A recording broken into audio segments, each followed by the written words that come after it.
Well, it's really lovely to meet you, Sherry. And for the audience, in case you do not know a lot about this highly accomplished woman, let me give you some key milestones in a very short period of time. 5 billion is what she has raised, 70 plus investments in startups.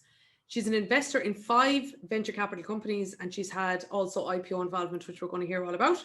But in addition, she's also been an investor in LinkedIn, in Zoopla, in Interactive Investor, in Care.com, in Joby, and there is so much more else that we are going to hear about today. So Sherry, can you take us from the beginning up to that very first listing? Sure. Thanks very much, Susan. So I'm a Canadian, and I came over to the UK, and I studied at the London School of Economics, and that really definitely changed my life in a whole bunch of ways. After I studied there, I became a computer programmer, but it was because I was very influenced by what I had learned about entrepreneurship and about technology when I was doing my first master's. After being a computer programmer, which again set me up for my career as a software entrepreneur, I ended up at some point working with a number of people who had MBAs, and I thought, oh, I like the way they think. I think I need one of those. So I applied to a bunch of MBA schools, and I ended up going to one on the East Coast, where I met the co-founder of my first business. Which was, again, I sort of wasn't really, I knew I was interested in entrepreneurship after the LSE, but I became an entrepreneur after my MBA. So I joined my first startup with a co-founder, and which we sold to Euromoney. And that was using systems like what I used to program when I was a computer engineer. But we wanted to do something slightly different. We want to gather information from emerging markets and make it available to Western investors using the internet rather than using conventional mechanisms. And the first company, which is now called ISI Emerging Markets, at that time was called Internet Securities. And again, we thought it was a cool name at first, but it wasn't after that. So we changed the name into something that was more adaptable. Shortly after that, I started my second startup, and that was called Interactive Investor, which is still very active in the UK, does about a quarter of the trades. Founded it because I wanted to create, the first company was a B2B institutional play, and I became fascinated with B2C.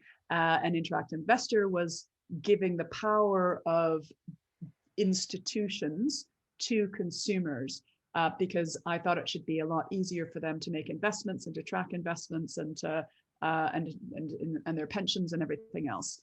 So founded that in 95, 97 sold the first one, as I said, to Euromoney, and then in 2000 started sort of floated Interactive Investor. At that time, dual flotations were all the rage, so we floated it on NASDAQ and London. And it was 33 times oversubscribed, which was very exciting. And then you may remember something else happened in year 2000, which is a rather large adjustment in markets, a huge market crash. So it went from being oversubscribed to market crash probably about 3 weeks after the flotation, and then learned a lot as chairing a company during a crash. You learned a lot about, I don't know, what happens when the markets go very up and very down at the same time. That launched, again, a plural sort of career. Shortly after the market crash, about a year and a half after that, we sold that company, and I became an angel, and really went plural after that. I like the way you call what happened that time an adjustment in the market, because there's probably a lot of people on the call either who really will remember that or really won't, but an adjustment it certainly was. So that brings us up then to 2000. And of course, I'd love to ask you lots about what happened with the funding journey along the way. But in the meantime, of course, since 2002, let's say 2020, a lot has happened too. So take us through the last 2 decades. Thank you. So yeah, when it was the market, it was like entering a nuclear winter, I think, the 2000 crash. But yeah, it was a very, very large adjustment. and where the term irrational exuberance was coined, which again, there had been seen that there was irrational exuberance on behalf of investors, and it was replaced by a nuclear winter. So after that, I started, so after selling the company, so floated it and then sold it, then became an angel investor, which I loved, and loved so much that I've got about 70 angel investments under my belt. Also, I like being hands-on. I like literally working alongside the entrepreneurs. So do that. Again, I'm a hands-on, active angel investor. For further on, I also am an investor in venture capital firms, and I enjoy doing that. They're slightly later stage. At that point, you sort of, I don't know, delegate to others. Board of Raspberry Pi, which is a hardware company owned by a foundation that takes the profits from the hardware company and plows it into education about making things and using computers, or actually making computers.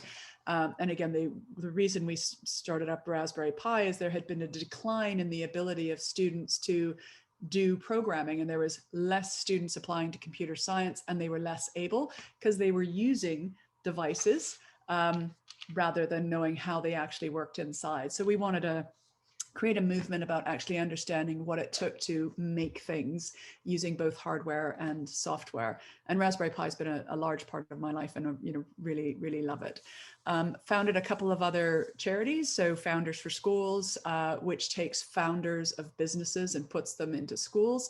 And this is because somewhere along the line, I also had 3 lovely children. Actually, I was 5 months pregnant when I floated Interactive Investor, which was pretty full on. But at some point they started growing up, and I was aware of there not being founders and entrepreneurship not featuring as a really viable career, for students to think about. They were still telling students that they should be, doctors, lawyers, bankers, which there's nothing wrong with banking or law or anything else. But, my life as an angel investor is absolutely filled with really exciting, fast growth companies, and they employ about 100% of the net new jobs are in these new companies. And I thought, why aren't they at schools talking about this really cool stuff that we do as entrepreneurs? So started up a charity to help that. But it was a platform very similar to other platforms that we'd put together. Was a first angel into Zoopla, which you mentioned, and also joined them for the flotation, and then we delisted them. So I think delisting is also an interesting. Actually, I've delisted a couple, maybe 3 companies, sort of put them on the stock market and then taken them off the stock market, which is fun and interesting. And there's good reasons for floating things, and there's also good reasons sometimes for removing them from the stock market. Another charity is called the Scale Up Institute, and this was really helping the government understand what they needed to do in order to stimulate economic growth by removing barriers from startups and scale-ups that were growing very rapidly. In the UK, we discovered that it was a little bit harder here than in some other countries. So we set up an institute to remove the barriers in the UK. And I'm super pleased to say that many of those barriers have been removed, and we've seen a 25% increase in the number of scale-ups per 100,000 of population since we set up that institute, which is good. And then human capital, I'm fascinated with the future of work. I'm absolutely fascinated by it. So have done a lot of work at Cambridge Assessment, which is examinations, and also Cambridge University Press, which is writing the books, or sort of publishing the books that are written by the professors, and then also work at Pearson as a NED there, and spent a little bit of time lecturing in entrepreneurship and finance at London Business School, all of which is sort of over the past 20 years interesting, but again, teasing apart what is the future of work? How do you prepare people to be appropriately skilled so that they can work in a scale up, or they can even work in a large company.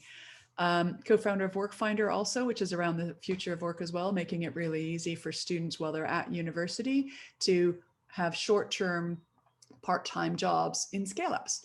because there's nothing like, you know, tasting the fruit of a company that you might want to work at that also prepares you for understanding what, you know, what that means. And if you're at university, you can work in the pub or you can work in a scale up. I definitely know what I think is more valuable. So we wanted to make that, well, for both parties, we wanted to make that super easy. So that's kind of potted history of the last 20 years. It's can be clumped into a bit of policy stuff, quite a lot of finance stuff, a lot of education, but usually around entrepreneurship and removing barriers, talent barriers that prevent economic growth from happening, because there's a real talent shortage, well, in many countries, but particularly in the UK at the moment. You know what strikes me, Sherry, is the amount of times you said the word start in that. Start, launched, took. I mean, the amount of action that was in those past 20 years, as well as you say, I love the way you say, somewhere along the line, I had 3 beautiful children in there as well. And could you just in a couple of seconds tell us, what does 2021 look like for you now? 2021 is still quite busy. I'm still. I don't doubt it. But you know, probably slightly more focused than the last 20 years. So I'm on the board of the stock exchange, the London Stock Exchange, and really enjoy that non-exec directorship, and really focused on the primary markets and the issuers. So I obsess about the issuers. I don't accept, you know, some people on the board are focused on risk and compliance, and I was like, is there anything we can do so that we can get more companies floating, and how else can we help these sorts of things? So I think I add something slightly different. I think I'm the only person on the stock exchange who has floated, you know, their own company. But isn't that crucial? Isn't that crucial? The fact that of being basically having been a customer, you could say, of the service in which you're on the board of, that must be really important. Yeah, well, I suspect that's why they approached me and asked if I wanted to be on the board. But it's also why, you know, why I said yes, is that yes, and I think there's other things that we can do to make it easier, which is, again, you know, knowing your customer is a good thing. So on the board of LSE, which I love, on the board of Pearson, which is the world's largest education company, and involved in primary education, secondary education, further education, higher education, but also doing a pivot towards B2C or direct to consumer because of the need to upskill adults around the future of work, which doesn't involve the classic incumbent educational institutions. So that's really very interesting. It's a very large company, but it's absolutely entrepreneurial at its heart, and it's making an adjustment so that it can help adults after they've been through university upskill themselves in a variety of ways, which is fun. So it's small, but it's big, but it thinks like a small startup, which is quite fun. I don't think I would have anticipated that feel in such a large company, but it is there, which is fun. And that agility, as we'll talk about, is super important. You know, there's something else that really strikes me about you, and I'm sure all of the audience are echoing my thoughts on this, is you're amazing at thinking big. And in terms of the ambition to scale is the whole idea and the whole essence of what the theme of this conference is all about. How have you built the muscle of thinking big? And how do you know when you're thinking big enough? Well, there are so many issues and problems to solve that you might as well solve big ones, I'd say. But I think I think in systems, and I like to understand what is the benefit of doing this activity. So if I go to 2 other things that I sort of started up, one is Digital Boost, which is a platform similar to Zoopla and similar to LinkedIn, but this is a platform for upskilling adults in digital. I knew from the work of the CBI and others that 90% of adults currently working don't feel confident about the skills that they possess in order to do their jobs. But they can't quit their job in order to go back to full-time university. It's like, well, how can you create a market where they have short, access to short stackable courses? And, it's just like, well, there's this issue. shouldn't just let it be. And what I love about entrepreneurship is all we do as entrepreneurs is solve problems, and we don't accept, instead of saying, oh, it works this way, wish it didn't, it's a works this way, it shouldn't, we'll change it, let's find some other people that can help us solve this problem. And then before you know it, you've created the future. And our whole world is filled with people who don't accept the status quo and to set about forming teams to improve it. But there was there's a great thing, I think, from business school, and it was, if you are here, you owe it to, and it's one of the large universities. It's a message to the students. If you're here, you can think clearly. For heaven's sake, choose a big problem worth solving. Mm-hmm. If you choose big problems worth solving, you're going to be a talent magnet. You will be a customer magnet. You will be a finance magnet, and your work will have incredible impact. So I've always think you should think big, because why sort of small problem if there's a really big one there that still is, remains unsolved, and you've got the appetite and the energy to focus on it. They're easier to solve. If you can see a problem, you can articulate it, you can break it down, and then you can make it something of the past. And then, there'll be another problem that comes up into your mind and it's annoying. I think focusing energy in a positive way, rather than saying, oh, I don't really like it. It's just change that into positive energy, form a team, and then you'll, have a good impact. And then you'll just list exactly. It's brilliant the way you see it. Do you know what I've seen you do there? And you've almost drawn your own diagram as you've done it, is that you've applied a computer programming mindset to a problem in an entrepreneurial way. Is that I can just see that you're drawing these issues out, and that basically form a team, off you go, solve it, and then there'll be another one to solve. It's brilliant to see.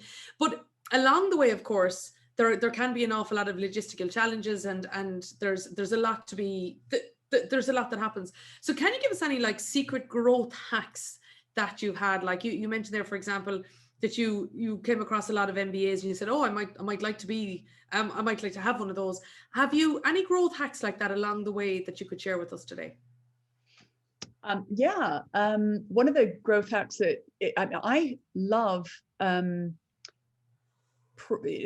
projects and bringing teams together, like a small task force where you just work away in a single-minded focus at something. Maybe it's launching a new product feature, maybe it's solving a problem that's been bugging you for a long time.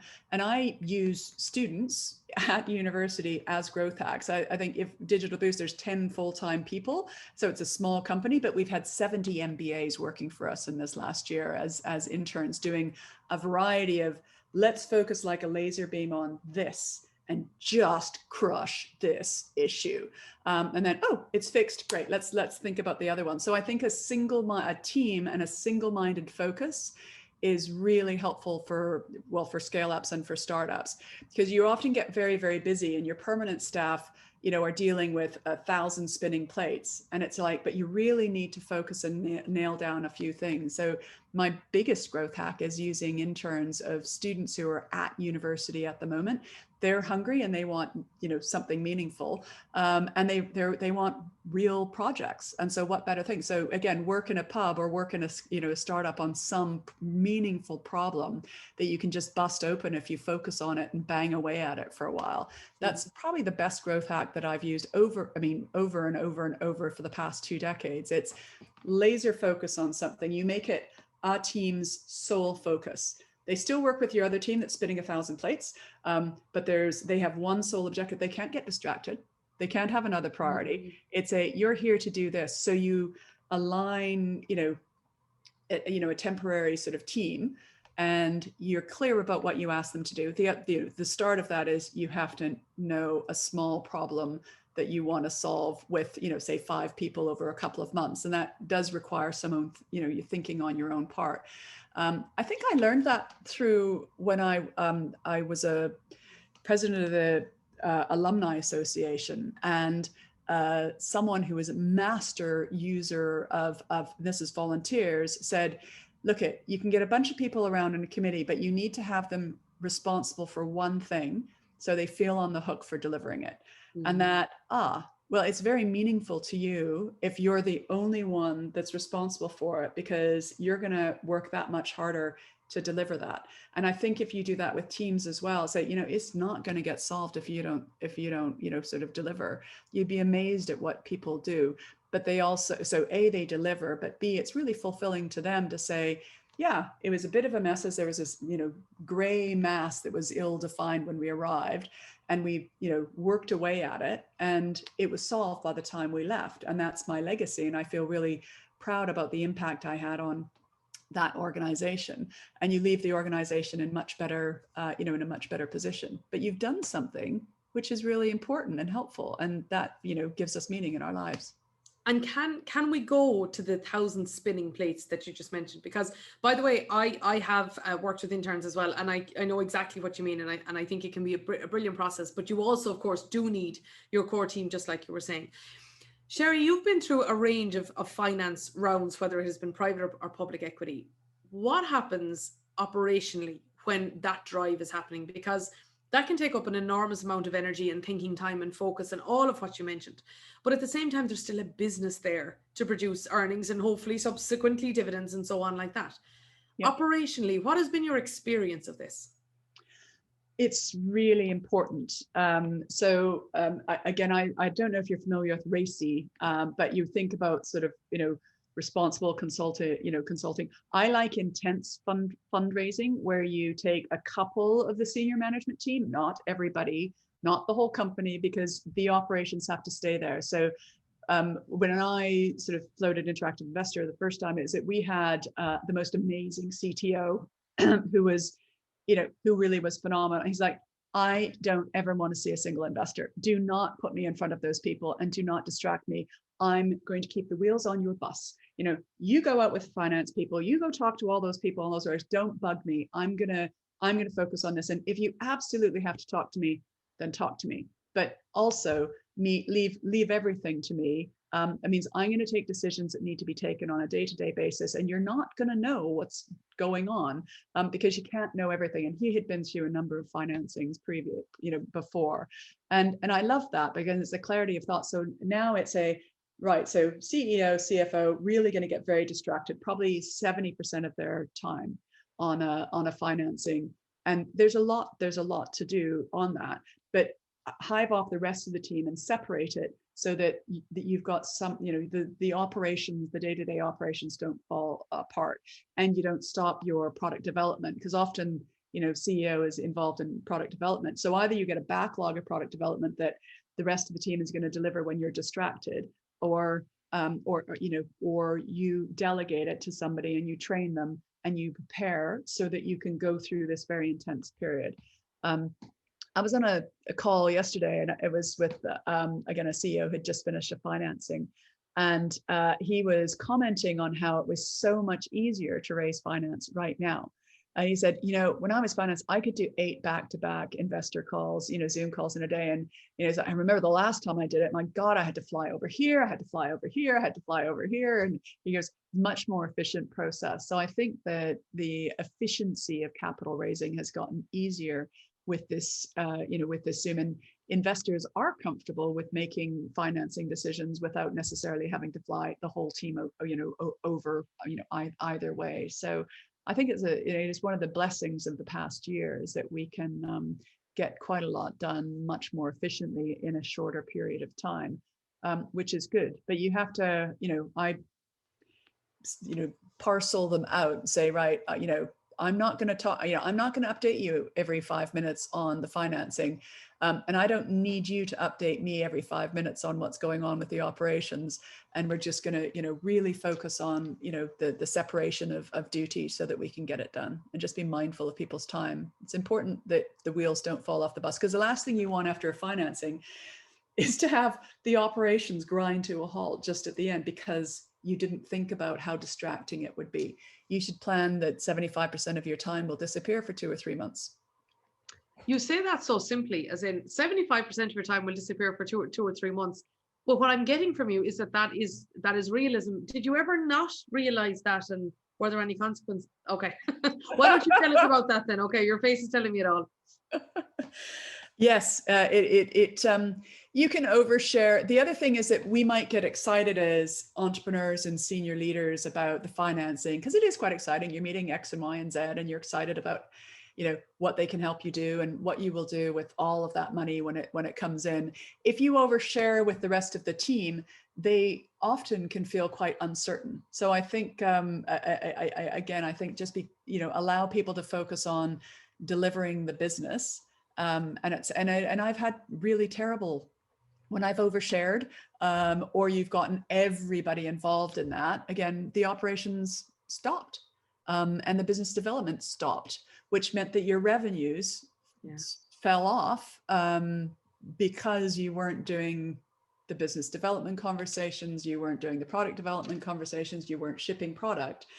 So there, in a small company, there are implications of you taking your eye off the operations. So I do think it's important to be very mindful about, if I'm going to really not be present for a couple of months, then who's going to do that stuff? Because it's dangerous to the whole organization. And you do a financing and everything stops, or you have a decline in revenues or profits or whatever, or you have a disaster that's been poorly handled because somebody wasn't empowered and delegated to work on that, then it can it can be really quite bad. So that's why I now do that. And I it's a lot of scar tissue that built up that sort of focus, and that as a recommendation.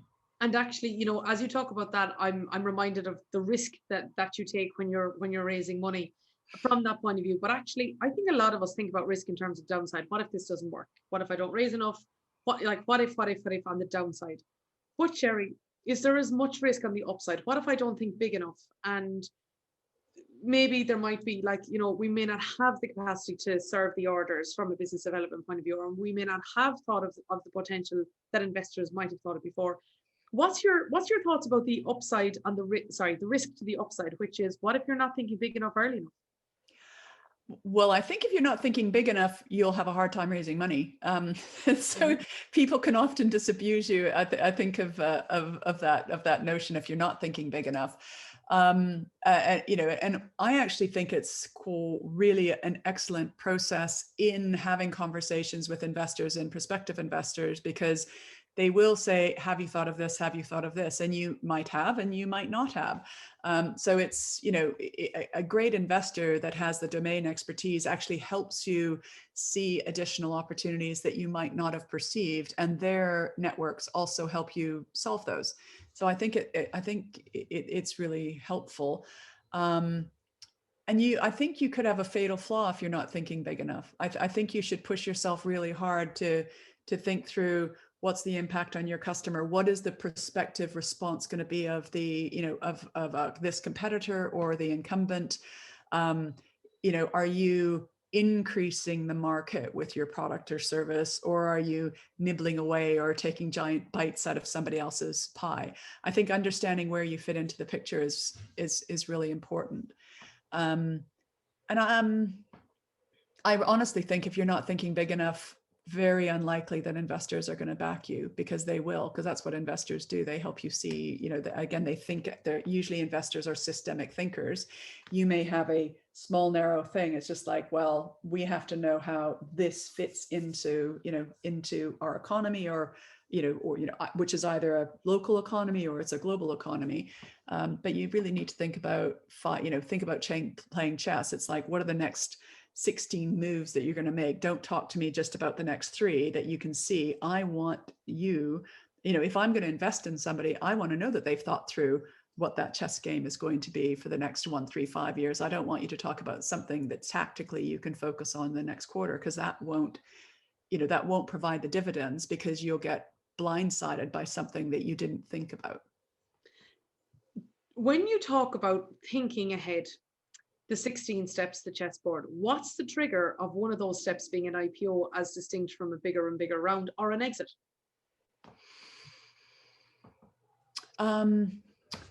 Well, what's an exit? I challenge you. To me, okay, To me, well, an exit for some is a debut, a market debut of others. So again, an exit is never actually an exit. It's usually an entrance of something else which you need to deliver on. So sorry to throw that back at you, but no, you're right. You're right. I suppose what I'm really saying is, what's the difference between bigger and bigger rounds private equity versus going into public equity versus selling completely and walking away entirely? yeah. Well, I think selling isn't usually necessarily, for some very large part of the team, isn't walking away. And so if you're evaluating whether or not you sell a company or whether or not you float it, you're usually running those two processes in parallel. And you're trying to see whether or not it truly is better for that organization, that service, to be independent, truly independent, i.e. on a stock exchange with all other stock exchange brings, or if it might be more valuable as a division of something else, because that something else can bring it a channel of, a channel of distribution, or, or other skill sets that it wouldn't otherwise have. And I think that discovery of, should we sell it, or is its destiny better on the market, is an important aspect for the team to go through with its advisors and its shareholders.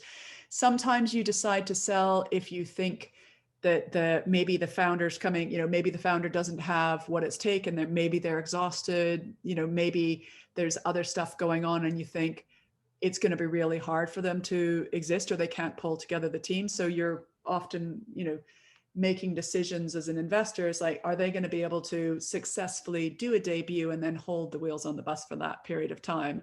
Or if it's, or is it better that, it would be owned by something else, for instance, where they don't want the senior management team because they've got people that come in and do that sort of stuff. So again, those are sorts of discovery. When we, one of the companies we sold, we sort of put it into an auction. There were 17 different potential purchasers. And what you're doing there is, where does it fit really nicely into? Where's there a cultural fit? Where is there not overlap? So there's not going to be like a tissue rejection in the company. And you remember that many M&A activities fail, and many more of them fail than succeed. So if it's your company that you're selling, and those people you hired and you love and their families that you've been responsible for, you don't want them to end up in something that just gets shut down, or where they all leave because it wasn't a good fit. So I think the thought processes are, where's the ultimate destiny, and where will it be best served? Where will the customers and all of the stakeholders be better served? And as we bring this conversation to a close, Sherry, one of the prizes here today is an hour's mentoring session with your good self, and I think that is going to be so valuable to the person in question who wins that prize. But let me just tell you what I've taken out of this conversation. Why solve a small problem when you can solve a big one? A growth hack is interns in university and give them a laser focus on a problem that you can just bust open, as you mentioned. RACI. RACI is a great tool for stakeholder analysis, and particularly how it changes depending on the cycle. That the efficiency of capital raising has actually increased at the moment because you can have back-to-back meetings rather than flying a team all over the world. Keep your eye on the operational ball, and if you're not going to do that, make sure somebody else keeps the wheels on your bus. Also push yourself to think bigger, and the role of capital in the business should always be to position the capital where the business has the best role. And on that note, is there any final words that you have for our audience today? I don't think there's anything more fun or exhilarating or worthwhile than starting up something that is used by millions, if not billions of people. It's hugely creative.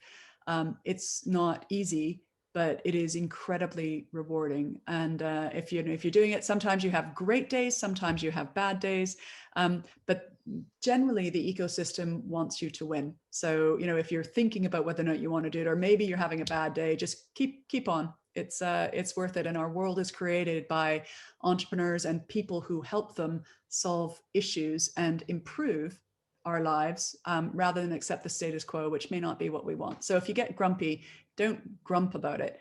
Think about, how can I change this? and then go do it. Sherry, you're amazing. It's been a joy, truly a joy to interview you. Thank you very much for being here today and showing us your ambition to scale. Thank you very much, and keep well.